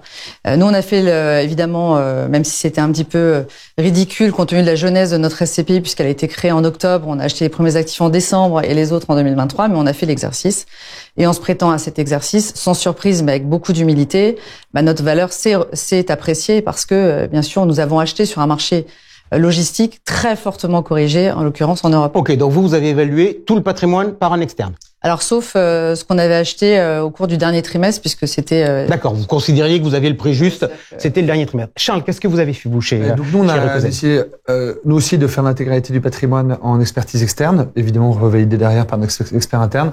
Je pense que pour les SCPI les plus jeunes, c'était quand même un gage aussi de fiabilisation de nos données. On a à peu près la même chose. Notre SCPI, elle a un peu plus d'âge. Donc, le patrimoine acheté, on va dire, avant mi-2022, a plutôt corrigé à la baisse, on va dire de peut-être 2-3%. Le reste du patrimoine a plutôt corrigé à la hausse. Pareil, de plutôt 2,5-3%. Ce qui fait que nous, on est pile poil au-dessus de notre valeur de réalisation et en progression de 3,8% sur la valeur de la part. Nicolas Kert. C'est important de poser ces questions parce que j'observe dans le marché qu'il y a des méthodologies qui sont très différentes. Alors on peut comprendre que des portefeuilles qui ont 500 immeubles, 1000 immeubles, voire plus, c'est très compliqué au mois d'août d'aller demander aux experts d'aller visiter tous les immeubles d'un coup. Donc il y a eu des méthodes statistiques qui ont été prises en compte. Il y a eu comme Remake Live en fait la volonté de tout expertiser. Donc ça a été le cas et on a atterri à la valeur de reconstitution. Donc aujourd'hui on émet en fait à la valeur de reconstitution à 10 centimes près, à 20 centimes près. Et puis il y en a eu aussi qui ont décidé de pas réexpertiser. Donc du coup ça pose quand même la question de savoir oui alors du coup cette valeur de reconstitution qui est déterminée aujourd'hui qui est parfois passé en conseil de surveillance, mais qui ne l'est pas. Nous, on n'est pas passé en conseil de surveillance pour valider notre valeur de reconstitution, tout simplement parce qu'on n'en a pas besoin. On pourra peut-être revenir sur ce. Non, mais on va pas attendre. On va tout de suite. Tout à l'heure, vous m'avez dit, et c'est vrai, la valeur de reconstitution, elle est votée en assemblée générale. Oui. Et ça a lieu en général en fin d'année, puis après on fait l'assemblée générale au premier semestre et on valide. Là, comment on va faire? Alors, il y a un point technique sur lequel je vais revenir, c'est que la société de gestion peut émettre un prix à plus ou moins 10% de la valeur de reconstitution. Supposons que vous évaluez votre portefeuille et que votre portefeuille baisse de 15%. Fatalement, il y a de grandes chances pour que votre... Vous allez sortir de la fourchette. Sort du tunnel. Ouais. Sort du tunnel. Et en fait, sauf à attendre la prochaine AG qui va valider les nouvelles valeurs de reconstitution, ce qui est très très loin, évidemment, vous pouvez convoquer un conseil de surveillance qui va valider ces nouvelles valeurs, donc la nouvelle valeur de reconstitution, assise sur des nouvelles valeurs d'expertise, et donc vous allez pouvoir redécaler votre tunnel et vous retrouver en fait avec un prix d'émission qui soit conforme. Pour être sûr que j'ai bien compris, si je suis dans le tunnel, la société de gestion peut fixer la valeur On est bien d'accord. Comme elle le souhaite. On est en train de, quand je dis si on est dans le tunnel, on est en train de traiter le cas de la majorité des SCPI de la place, c'est-à-dire des SCPI qui sont à capital variable. Donc, la société de gestion, elle se positionne dans le tunnel, elle prend sa décision, basta. Absolument. Ensuite, si jamais, suite à une valeur de reconstitution, on sort du tunnel, soit à la hausse ou à la baisse, on a l'opportunité éventuellement de le faire valider par le conseil de surveillance. Et quoi qu'il en soit, alors, on a une responsabilité un peu fiduciaire de faire bouger son prix, parce que si on sait que les valeurs ont baissé et qu'on ne change pas son prix d'émission, on est virtuellement hors des clous. Et donc, du coup, on convoque un conseil de surveillance. C'est pas l'opportunité, c'est on le fait. On fixe ces nouvelles valeurs et on change le prix. Je suis d'accord avec Nicolas, et c'est vrai que l'esprit de ce que l'AMF nous a demandé cet été, et c'est pour ça que je rejoins votre interrogation sur les gens qui ont décidé de le faire que par évaluation interne. Il est vrai qu'aujourd'hui, c'est rassurant pour tous nos clients, tous nos souscripteurs, que toutes les sociétés de gestion fassent cet effort, au moins en statistique ou sur une partie du patrimoine, parce que c'est ce qui permet aussi de dire aux gens, nous sommes dans la bonne valeur, et si on ne l'est pas, on convoque un conseil de surveillance et on change la valeur. Parfait. Je reviens sur le sujet de la liquidité. Après, il y a plein de sujets. Ça fait on a encore un peu de temps. On va un peu déborder, je vous le dis tout de suite. C'est la conclusion de l'émission, mais la conclusion va pas être totalement ramassée. Je reviens sur le dossier de la liquidité et des SC. Prenons un exemple pratique. Vous avez, une SC chez Théorème. Elle s'appelle Pythagore. Vous êtes censé apporter un peu de liquidité à vos partenaires assureurs pour les aider. Même si en pratique, c'est quand même eux qui prennent l'engagement vis-à-vis du client d'assurer la liquidité. Comment se sont passés les 12 derniers mois? Plutôt bien. Alors, je sais pas si c'est parce qu'on est une jeune société de gestion, mais et puis qu'on avait des assureurs un peu historiques, notamment celui qui nous a accompagnés au lancement de la SC. Mais on a eu de très bonnes anticipations, je pense, chez Théorème, et les jeunes acteurs ont dû aussi avoir cette logique d'augmentation des taux. Donc en fait, dès l'été 2022, on avait changé le mode de gestion de Pythagore déjà. Et dans ces changements, en dehors de ce qu'on a acheté, pas acheté dans la SC, on avait majoré la poche de liquidité. Alors, on espérait que ça soit pour acheter en 2023 dans les meilleures conditions, mais on avait aussi envisagé, notamment avec mon associé Romain à l'époque, qu'il pouvait y avoir des sorties massives du véhicule. Le fonds détenait déjà 15% de liquidité intrinsèque, prudentielle. On a majoré ce montant de liquidité au 31 décembre 2022 pour faire face éventuellement à ces rachats.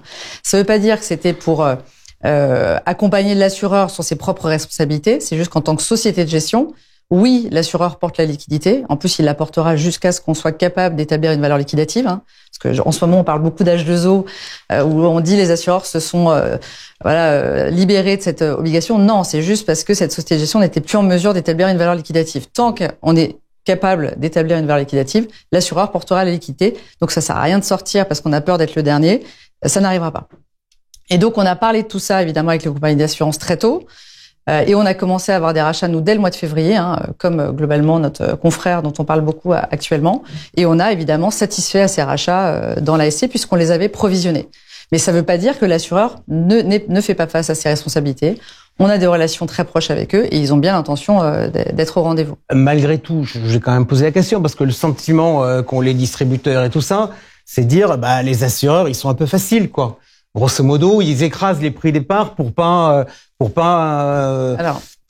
éviter des flux de sortie.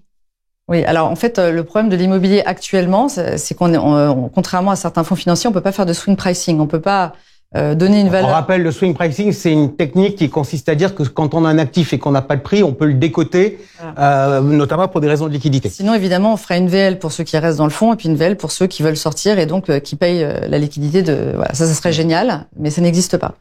Et quand on a satisfait à un montant de rachat important, comme c'est notre cas, on a donné près de 26% de liquidité à ce stade de Pythagore. C'est énorme pour un fonds immobilier. C'est quasiment autant que la liquidité d'un EPCI grand public quand même pour une SC, donc c'est colossal. Nous, on est dans l'obligation, c'est pas le cas de toutes les SC, mais dans l'obligation statutaire de reconstituer cette liquidité. C'est-à-dire qu'on doit la rendre à un moment donné. Donc l'assureur il porte, mais à un moment il faut quand même la rendre cette liquidité. Et cette liquidité, elle a un prix. Et le prix de cette liquidité, comme je viens de l'évoquer, comme on peut pas faire deux valeurs, celui qui reste et celui qui sort, on est bien obligé de passer l'intégralité des plans de cession qui sont évidemment provisionnés immédiatement dans la VL. C'est ce qui a expliqué notamment la baisse très forte de Capimo. D'accord, mais ça veut dire en pratique que quand on recollectera, on recommencera par recréer des poches de liquidité avant de commencer à réinvestir. Alors, soit c'est effectivement la liquidité créée qui va rembourser ce que portent les assureurs. Donc, au moment de la réouverture d'une valeur, je vais pas vous expliquer le mécanisme sur Pythagore par exemple, mais je le connais un petit peu sur Capimo. Capimo rembourse au fur et à mesure, je crois. Nous, on remboursera plus tard si on doit réouvrir à une certaine date. Débat politique. Très rapidement, est-ce qu'on n'a pas eu tort de vouloir... Moi, j'entends l'argument de la liquidité à un coût. Et à la rigueur, moi, j'aurais presque tendance à chatouiller le régulateur de la manière suivante. La liquidité, c'est un phénomène impératif pour les instituts. Les instituts, ils ont tous besoin de liquidité parce qu'ils ont un actif passif.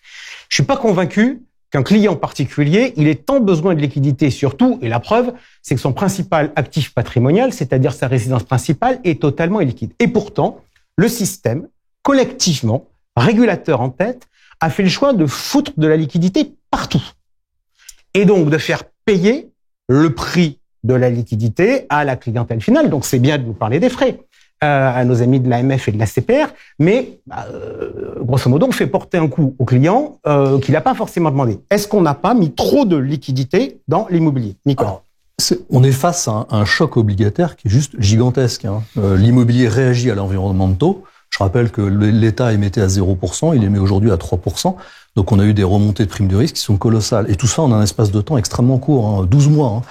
L'immobilier n'arrive pas à s'adapter en 12 mois. Il sait pas le faire. Quand ça casse, en fait, quand il y a une rupture comme celle qu'on connaît aujourd'hui, ça fait mal, quoi. Si on avait eu, en fait, une remontée, et on peut l'espérer, mais là, ça s'est pas passé comme ça, gentille des taux, les portefeuilles se seraient transformés, il y aurait eu des cessions, des réinvestissements à des taux de rendement plus élevés, une relution du taux de rendement. Et donc, les investisseurs auraient été satisfaits des nouveaux taux proposés par les fonds immobiliers. Mais le problème, c'est qu'aujourd'hui, si on n'a plus de liquidité sur certains produits, c'est parce que la perf n'est pas acceptable pour les nouveaux investisseurs. Donc, du coup, j'ai pas envie de souscrire parce que je considère que ça, à 4%, ça a moins d'intérêt que d'acheter une obligation d'État américaine. Donc, j'achète pas. C'est pas parce que le produit est pas bon. C'est juste qu'il a mieux ailleurs. Et donc, conséquence, comme on est sur des fonds sur lesquels la liquidité est contrainte, on se retrouve avec un problème de liquidité. C'est pour ça que moi, j'ai mis les taux en pratique de la chose. Alors, pire que le 4,5, c'est d'avoir, pour la première fois depuis un paquet d'années, des fonds immobiliers qui sont en contre-performance. Là, c'est carrément contre-intuitif. Là, c'est carrément contre-intuitif. Ça ne peut pas arriver, en fait. Pour répondre à votre question sur l'aspect politique, c'est d'abord la SCPI, elle est pas si liquide que ça. La SCPI a une liquidité qui est quand même contrôlée en partie, puisque le mécanisme fait que vous faites rentrer quelqu'un, vous annulez une part, et faites rentrer quelqu'un à la place. Donc, c'est pas une liquidité qui est extrême. Je pense que dans la SC comme dans les OPCI, il y a une liquidité plus forte. La SCPI n'est pas si liquide que ça. Elle est liquide parce qu'en fait, c'est devenu un très gros marché. Alors, si je peux me permettre, la SC n'a pas plus de liquidité qu'une SCPI, c'est la nôtre qui avait plus de liquidité que la majorité. La moyenne, c'est 5%. Oui, et je pense qu'on a dans une SCPI, en général, toujours 5% une SCPI en croisière. Mais tout ça pour dire que je pense qu'on a donné la liquidité, c'est pas une liquidité immédiate, et je pense que c'est très bien qu'on l'ait fait comme ça. Et la liquidité d'aujourd'hui, elle est plutôt liée au fait qu'on a des gros volumes. C'est le volume de la SCPI dans les années 90 était peut-être 100 à 500 fois inférieur à ce qu'on a aujourd'hui. Donc c'est vrai que c'est grâce à ça qu'on a la liquidité, pas.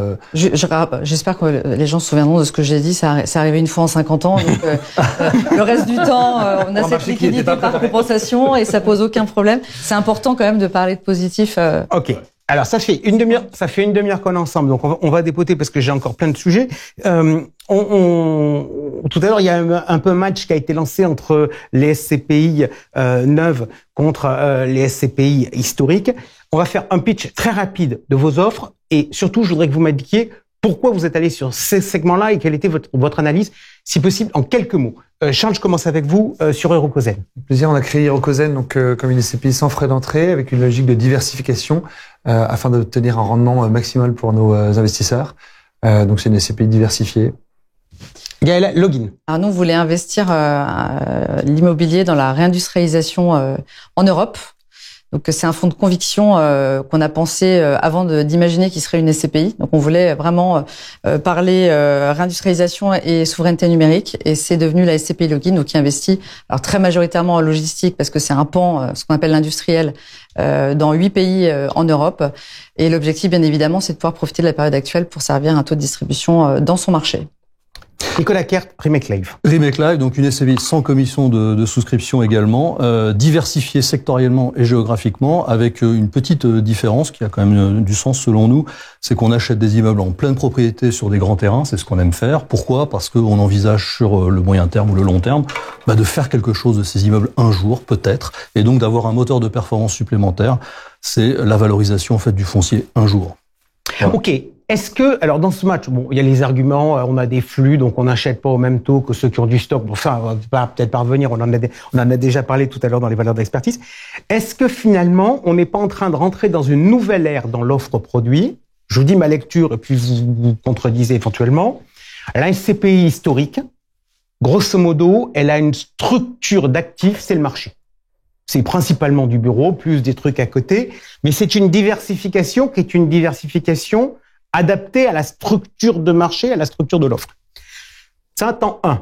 Après, il y a des acteurs qui arrivent et qui disent, moi, finalement, ce que je mets à l'intérieur, c'est pas mon sujet. Le seul truc qui va m'importer, c'est le taux que je vais afficher. Genre, je vais vous afficher du 6%. Quand les rendements sont à 0, on dit, oh là là, formidable. Est-ce qu'aujourd'hui, la nature de la SCPI n'est pas en train de changer ? Parce que la première, l'historique, on voit bien qu'elle est encalaminée dans son marché, mais elle y est pour rien, c'était son positionnement. Oui. La deuxième, potentiellement, on peut aussi avoir des difficultés, parce que 6% quand les taux sont à 0, c'est pas tout à fait la même chose que 6% quand les taux sont à 4, et qu'on a des fonds datés qui sont capables d'apporter du 7. Donc vous, comment vous voyez les choses ? Il y a pour vous une vraie évolution dans l'offre marketing qu'on doit mettre dans la SCPI ? Il n'y a pas une évolution, il y a un retour vers ce qu'est la SCPI, c'est un véhicule de distribution. Et donc dans les années à venir, et compte tenu de l'augmentation des rendements que nous on va avoir dans nos SCPI, mais d'autres pourraient, en faisant des arbitrages et en modifiant un peu leur portefeuille, revenir sur des bons fondamentaux. Ce qui est plus difficile. Ce qui est plus difficile, mais ils peuvent y parvenir s'ils arrivent à collecter. Donc on va revenir sur des rendements élevés sur un véhicule de distribution. Donc c'est quand même une bonne nouvelle. C'est-à-dire que la personne qui cherche un revenu complémentaire pour sa retraite, elle vient subitement de passer de 4,5 à 6%. Puisque pour nous, je pense que mes confrères vont pas me contredire, on va plutôt être dans un 5,5-6 que dans une moyenne de 4,5 dans les années à venir. Donc c'est quand même une très bonne nouvelle. La logique de la SCPI, c'est ça. C'est le versement d'un revenu complémentaire. Nicolas Kert, la distribution de plus-value, c'est mort ? Parce que ces dernières années, on entendait quoi ? On a distribué tant, il y avait tant de plus-value, etc. C'est fini ? En fait, depuis 10 ans, on nage dans une mer en fait où les taux baissent et quoi que vous investissiez grosso modo en immobilier, ça se revalorisait. Donc vous constituez des plus-values sans trop d'efforts en asset management. Bon, fallait pas faire de grosses erreurs, mais bon. Et donc du coup, si j'arbitre en fait un actif qui génère une plus-value, je stocke cette plus-value dans mon bilan, dans mon passif, et je peux distribuer en fait cette plus-value en plus de mon dividende. Ce qui fait qu'on avait des dividendes versés par les SCPI en fait qui étaient plutôt sympas. Aujourd'hui, nous, on est plus dans l'idée que les taux en fait sont remontés, donc on va capturer des rendements plus élevés, c'est vrai, Gaël a raison, mais il n'est pas dit que les taux qui remontent aujourd'hui ne pourraient pas rebaisser demain. Donc on pourrait aussi créer de la plus-value latente sur les immeubles qu'on est en train d'acheter aujourd'hui dans un market timing qui est optimal. Charles, je viens vers vous maintenant sur la question. Tout à l'heure, vous m'avez dit, vous étiez tous les deux du même côté avec des SCPI sans frais d'entrée, alors que du côté de Théorème, il y a l'approche traditionnelle avec des commissions de souscription. Est-ce que ça ne vous fait pas peur en termes de liquidité ? En train de se dire, mais si on entend bien l'argument aujourd'hui, les gens vont pas sortir parce qu'ils ont payé 10%, donc s'ils sont rentrés il y a 3 ans, ils vont pas sortir aujourd'hui. Si on rentre à 0, est-ce que vous ne craignez pas d'avoir des sujets de liquidité plus importantes que les autres SCPI ? Je pense que c'est de bonne guerre que une partie du marché nous impute ce risque-là. Aujourd'hui, on pense que déjà l'AMF nous a imposé, Remake comme à nous, une pénalité de sortie dans les 3 à 5 ans du début de nos SCPI. Donc déjà mécaniquement, on peut pas sortir du jour au lendemain. Ensuite, le deuxième point, et ça revient à ce que vous disiez juste avant, c'est est-ce qu'il y a un changement de paradigme dans les jeunes SCPI ? En tout cas, chez Iroko, nous, ce qu'on a souhaité, c'est avoir une SCPI relativement opportuniste en termes de classe d'actifs pour pouvoir se repositionner sur les meilleurs rendements. Notre cible, ce que vous disiez, c'est de viser le meilleur rendement. Donc en fait, ce qui va attirer pour nos clients, ce qui va le faire rester, c'est est-ce qu'on va rester compétitif ? Est-ce qu'on va continuer ? Ça fait quand même la 3e année qu'on va servir du 7+. C'est, je pense, jamais vu dans l'histoire des SCPI. Donc, c'est un peu ce qu'on vise. Je pense que c'est pareil chez Remake et chez d'autres. C'est le rendement fera la fidélité. Allez, je vais vous demander à chacun une réponse en 2 mots. On va les faire vite. Les critères à regarder aujourd'hui sur lorsque je regarde une SCPI. Charles, vous me diriez quoi ? Puisque je vais rester avec vous, tiens, du coup. Aujourd'hui, je considère, et je viens de le dire, que le taux de rendement, donc le TDVM, reste le sujet numéro 1. Les plus-values potentielles, c'est pas le métier de la SCPI, je suis d'accord avec Gaëla, c'est un métier pour servir du rendement récurrent, pour les notamment dans le cadre de la retraite. Pour les SC, par exemple. C'est le TDVM qui doit rester numéro 1. Ensuite, on peut regarder en deuxième rideau d'autres leviers. La crise actuelle nous fait penser que le levier étant plus proche de -10 ou de +10 en valeur de reconstitution est un élément. Donc l'écart par rapport à la valeur. Mais il y en a plein d'autres. Ok. Gaëla, plein d'autres, vous diriez quoi, vous? Alors moi, je pense qu'il faut pas jamais regarder une SCPI, mais il faut vraiment donc parler de diversification. Donc je vais parler de login parce que c'est une brique seulement login d'une allocation SCPI, c'est important. Bon, nous clairement, on est des acteurs, on ne sait pas créer un fonds français. Donc la granularité géographique, elle est très importante. On le voit aujourd'hui d'ailleurs par rapport à ce qu'on vit. Tous les pays ne réagissent pas de la même manière. Et donc nous, on offre la brique logistique et industrielle et numérique d'une allocation d'un client. Et puis, ils peuvent aller ailleurs chercher d'autres stratégies. Et je pense à la réversibilité qui est intéressante aussi sur les SCPI aujourd'hui. Le patrimoine, on a vu qu'il fallait pas qu'il soit statique, mais réversible. Je pense que Remake fait un travail intéressant, en tout cas pour l'instant intellectuel, et peut-être demain.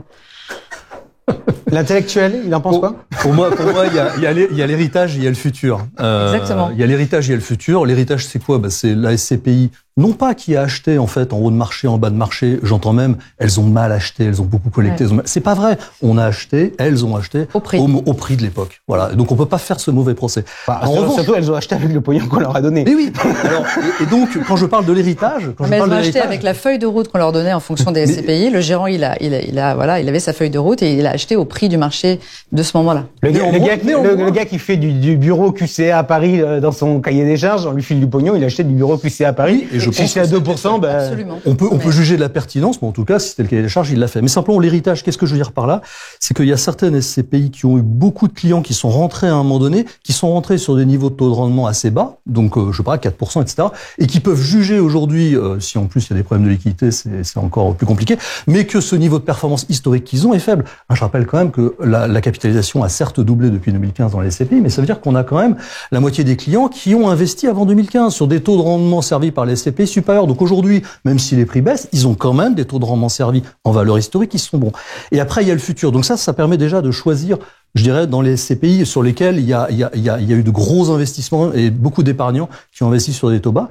Et puis après, c'est le futur, c'est la stratégie d'investissement. Et là, je rejoins Gaëla, c'est que quand bien même on dise qu'on est les meilleurs, il faut évidemment diversifier, surtout lisser les points d'entrée en tant qu'épargnant. Ok. Lisser les points d'entrée, ça c'est vraiment le point le plus primordial. Dans quelques minutes, je vais vous révéler le taux moyen souhaité par les distributeurs pour remettre les SCPI en tête de gondole. Mais avant, on est à 39 minutes. Décidément, c'est toujours pareil, c'est des vrais SCPI, on a tellement de choses à dire. Mais cela dit, je pense qu'on avance aussi dans notre culture et dans notre connaissance des sujets. Quelques remarques que j'ai entendues et sur lesquelles je voudrais avoir vos réactions. Je vais n'en prendre qu'une dans les 3 que j'avais notées. Notamment dans le sondage, il y a quelqu'un qui nous a dit, même une SCPI qui délivre en 2023 du 6% ne me fera pas partie de ma préconisation. Disons qu'à partir de 5,25, nous pourrons nous y intéresser si la VL a baissé. Y a-t-il un critère de une VL qui a baissé, c'est une opportunité, et une valeur qui n'a pas baissé, c'est une suspicion? Charles le disait tout à l'heure, ceux qui n'ont pas fait d'expertise externe, si ça se sait sur le marché, c'est pas de nature à rassurer nos partenaires, très clairement. Je pense qu'aujourd'hui... Donc, dans les critères qu'il faut regarder, il faut regarder comment a été fait l'expertise. Ah non, mais nous, on juge pas. Je trouve qu'aujourd'hui, je suis assez d'accord, c'est quelque chose qui serait assez pertinent. Je pense que dans l'absolu, la réponse à cette question, c'est pas de se dire, faut-il qu'il y ait une baisse de valeur, c'est est-ce que le patrimoine a été expertisé, juste a été expertisé. En fait, la baisse de valeur, ça va juste permettre de reluer un peu les rendements de certaines SCPI historiques, tant mieux pour eux. Je pense que c'est une très bonne décision que de faire ça, c'est courageux. Ouais, très courageux. C'était courageux et c'était une bonne décision. Ceux qui l'ont pas fait, à mon sens, ne contribuent pas à l'effort collectif, qui est de dire, tous ensemble, il faut qu'on explique que quand ça a baissé, on le dit, et ensuite on continue parce que il y a encore de beaux taux de rendement à choper pour le futur. Et j'ajoute une chose, c'est que quand vous avez en face de vous un fonds immobilier, ça peut être une SCPI, ça peut être aussi autre chose, par exemple qui double de taille l'année suivante, on est bien d'accord que le risque pris sur des millésimes antérieurs, par exemple des prix qui auraient baissé, ce risque il est considérablement en fait dilué par la dilatation du portefeuille. Donc plus un fonds grandit dans un marché qui baisse, plus il se désensibilise par rapport à des valeurs historiques. Ça, c'est aussi je ne peux que d'accord avec Nicolas puisque nous sommes dans la même situation. Ok, voici le chiffre. Donc, on vous a posé la question de savoir à partir de quel niveau de rendement vous considériez que c'était intéressant de revenir sur les SCPI. Le chiffre, en moyenne, 5,4%, en médiane, 5,25%. Bah, pourquoi? Parce que il y a quelques acteurs les extrémistes qui on a eu des réponses à 7%. Donc voilà. Alors ce qui est assez drôle, c'est l'argumentaire. Certains évaluent leur prix en faisant OAT+. D'autres nous ont donné comme argumentaire des sujets autour du taux du crédit, en disant si auparavant on avait un taux de crédit à 1,5% et qu'on avait des SCPI qui rapportaient 4, si maintenant on emprunte à 4, il va falloir qu'on ait un taux beaucoup plus important. Question par rapport à ça, l'effet de levier aujourd'hui pour acheter des SCPI, pour le client final, c'est mort? Je pense pas que ce soit mort et je pense que ça reste un sujet intéressant pour les SCPI qui distribuent des taux au-delà de 6,5-7. Maintenant, c'est vrai qu'il va y avoir une période dans les 2-3 prochaines années où ça va être compliqué d'aller emprunter pour acheter des SCPI. Ok. Autre question maintenant. Vous, en tant que gestionnaire d'actifs, est-ce que vous avez envie de remettre du crédit ou pas, ou est-ce que c'est plus compliqué? Alors ça, je veux bien prendre la question parce que c'est une question tout à fait pertinente et je vais vous faire une réponse qui est un peu... Les autres n'étaient pas. Je vous laisse avec votre question. Non, simplement, parfois la dette en fait est une opportunité, parfois c'est un problème. Quand vous avez une dette qui arrive à échéance dans un environnement actuel et que vous l'avez levée en fait à 1% de taux de rendement, lorsque vous devez refinancer, vous allez avoir un banquier qui va vous dire moins de LTV, enfin moins de financement en quantité, et puis un taux d'intérêt plus élevé. Donc du coup, vous avez un effet massue, c'est le fameux effet dont on parle. En revanche, prendre de la dette aujourd'hui, certes, elle est beaucoup plus chère. On lève de la dette aujourd'hui sur des TEG d'à peu près 5%, sur des fonds professionnels, avec des systèmes d'amortissement ou que sais-je. Vous allez me dire, waouh, 5%, c'est quand même vachement. Si on a du 8 à côté ou du 10. Mais c'est ça. Ouais. Tout est question, en fait, de comparatif. Et puis, par ailleurs, faut pas oublier une chose, c'est que, une dette, ça se renégocie. C'est-à-dire que ça peut même potentiellement être un levier supplémentaire, en fait, de surperformance si les taux devaient rebaisser. Donc, ouais. Ok, mais ça, on est d'accord, c'est valable pour des acteurs qui n'en ont pas aujourd'hui trop. Qu'on pas un héritage, qu'on pas un stock, en fait, à gérer avec des rendements trop bas. Ce que dit Nicolas, c'est que c'est une façon de saisir des opportunités. Oui, c'est ce que j'allais dire, c'est qu'en fait, en ce moment, on a intérêt, on collecte bien, mais je pense qu'on devrait collecter beaucoup plus. Voilà. Et comme on aimerait collecter beaucoup plus, pour profiter de ce marché exceptionnel, ouais. Moi, je pense pas que ça va durer longtemps, surtout ouais. Sur le marché européen. On a déjà une forme d'atterrissage. Alors justement, on va regarder parce que dans les commentaires qu'on a eu dans le sondage, donc on vous demande vos noms, certains le remplissent, d'autres pas. Je préfère qu'on le remplisse parce que moi on sait qui parle. Il y a quelqu'un, donc je ne citerai pas, mais que je salue, qui nous dit mais en fait dans la collecte, le taux de rendement c'est un sujet important, mais il y a un autre sujet important, c'est le sentiment qu'on a touché le point bas. Et que le vrai redémarrage, ça sera le fait de se dire on est au point bas. Donc, si on regarde la situation européenne, les Européens, ils ont tiré les premiers. Ils ont été beaucoup plus réactifs. Grande-Bretagne, Pays-Bas, etc. Aujourd'hui, dans les évaluations européennes, vous constatez quoi, Gaëla? Nous, on est investi dans 19 pays, Pythagore et Login confondus. Les valeurs de juin déjà commençaient vraiment à être très faiblement baissières par rapport à ce qu'on avait reçu depuis presque un an en fait. Nous on a eu des baisses à partir de septembre 2022, hein, donc là ça fait vraiment un an qu'on a des baisses, des corrections sur nos fonds. C'est une forme d'atterrissage, c'est pas encore flat, sauf sur la logistique. Ça y est, logistique ça bouge plus. Il y a encore quelques baisses sur des classes d'actifs qui n'avaient pas corrigé. Donc nous, la santé, un peu d'hôtellerie, très faiblement, voilà des classes alternatives. Mais globalement, aujourd'hui, la logistique, typiquement, on est considéré au bon prix en Europe, pas en France, en Europe. Voilà. Ok. Est-ce qu'il faut le lire en se disant c'est lié à la situation des taux? C'est-à-dire, moi j'ai entendu l'argument qu'on a dit, c'est-à-dire que aujourd'hui on est un peu gêné sur le 10 ans parce que le 10 ans, tout le monde pensait qu'il allait baisser, il baisse pas. On l'a vu tout à l'heure avec Nadine Trémolière. Alors il s'est passé quelque chose d'assez pas amusant mais étonnant cette année, c'est qu'entre donc il y a eu cette brutale augmentation des taux, donc 0,2 à 3% au 31 décembre entre décembre 21 et décembre 2022. Puis ensuite là, en 2023, l'OAT 10 ans, qui est notre point de repère en France, hein. Nous on regarde aussi le Bund, mais qui est notre repère en France, il a pas bougé jusqu'à la dernière augmentation des taux et là il a pris 10%. qui est à 3,40 aujourd'hui, je sais pas, j'ai pas regardé. Mais il avait quasiment pas bougé de l'année, donc ça a été assez déstabilisant pour les marchés immobiliers. Hein. On le disait tout à l'heure, on a besoin de savoir ça. Et donc, en juin, les nouvelles étaient bonnes. Et les expertises qu'on reçoit en septembre, elles sont encore légèrement correctives. Alors qu'en juin, c'était plutôt... Pour répondre à la question, je pense qu'on n'est pas arrivé au bout de nos peines. Il y a encore un petit peu de baisse devant nous. Il y a des classes d'actifs, comme disait Gaëlla, où en fait, on n'est pas loin. Et je suis d'accord sur la logistique. Il y en a qui vont encore souffrir. On n'est pas très loin du point bas. Et je suis assez sensible à ce que dit Nicolas. En fait, les points d'entrée, nous, on considère qu'il faut être sur des points d'entrée systématiques. Il faut entrer à tous les marchés. Parce que c'est comme ça qu'on se crée une performance moyenne. Quand on veut distribuer, c'est le but de ces CPI, le CSC, c'est de faire de la distribution. Il ne faut pas faire du market timing. Alors, et pourtant, on peut vous dire qu'on a des CGP qui nous ont répondu en nous disant moi, de toute manière, je suis peinard parce que j'ai tout lourdé au mois de juin, de septembre. Il y a pas de génie. Tout le monde. Mais s'il y a des génies, quand on regarde les réponses, ici, il y a des génies. Détrompez-vous, Charles. Il y a un mysticisme sur notre travail, je pense. Il y a un vrai mysticisme. Ouais, mais je suis d'accord. Alors, il y a le phénomène des taux. Alors, est-ce que la courbe se pontifie? On a l'impression qu'elle se repontifie, alors qu'elle était quand même très chelou. Hein. On avait des taux à 6 mois qui étaient supérieurs aux taux à 10 ans. Donc, on commence à reprendre une pente un peu plus correcte. Le deuxième chose, c'est que ce qui peut alimenter aussi le marché de l'investissement à la baisse, donc créer des opportunités pour nous, investisseurs, c'est aussi les sujets de liquidité. Les sujets de liquidité... C'est les vendeurs stressés. C'est les gars qui disent j'ai besoin de pépettes. Attention, je parle pas forcément de fonds français, mais des fonds qui arrivent à échéance, des fonds anglo-saxons, des fonds étrangers, qui ont des effets de levier et qui sont en train de mettre sur le marché des actifs et qui devront vendre quoi qu'il arrive. Et là, c'est plus une question de prime de risque, c'est qu'ils doivent liquider quoi qu'il arrive. Et on envoie et on fait de très bonnes affaires sur ce type. Allez, très rapide. Est-ce que il faut changer la règle et ne plus réévaluer tous les ans, mais tous les semestres? Alors moi je dis oui, mais après il faut faire un sondage. Oui, tout favorable. Oui. Ça coûte cher ou pas? Le coût est significatif. Ça bouge un peu, mais le marché bouge tellement vite que je pense que c'est une bonne pratique quand on voit des évolutions de marché de tel type que de le faire. Mais est-ce qu'il faut pas justement le circonscrire à des périodes de crise? Alors voilà, c'est ça. Exactement. C'est comme la liquidité.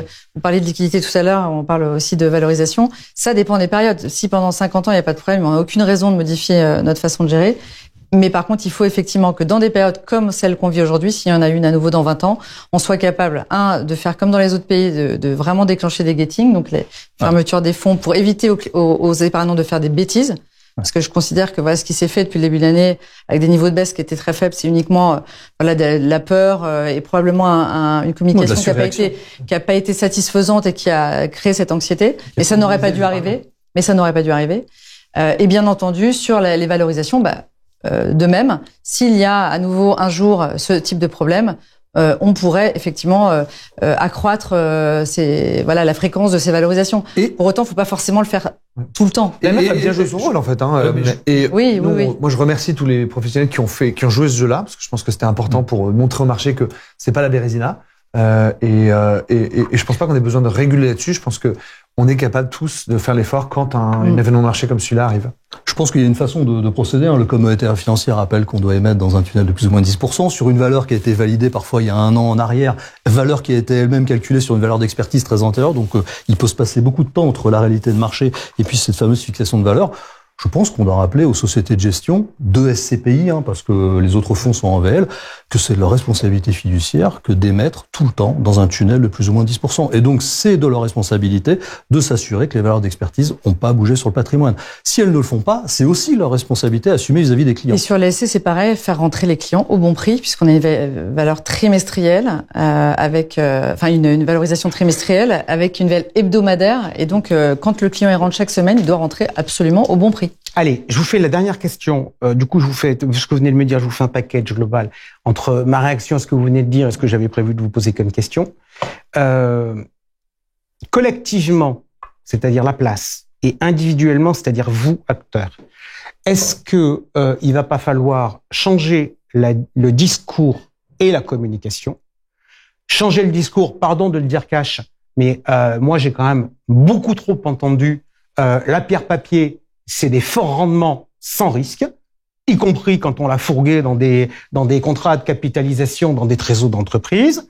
Et donc, est-ce que la pierre papier, on ne doit pas changer de discours, et est-ce que finalement, elle ne va pas devenir plus volatile qu'elle n'a été?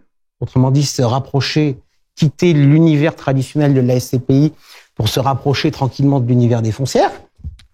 Et est-ce qu'il ne faut pas, vu la situation actuelle, réfléchir à la façon dont on communique sur le produit, sur le détail des produits par rapport aux critères? On a parlé de connaître les évaluateurs, comment fonctionner. Aujourd'hui, on va être honnête, personne ne communique véritablement là-dessus. Or, on voit bien qu'il y a dans la sélection des produits des enjeux majeurs là-dessus. Qui a envie d'attaquer?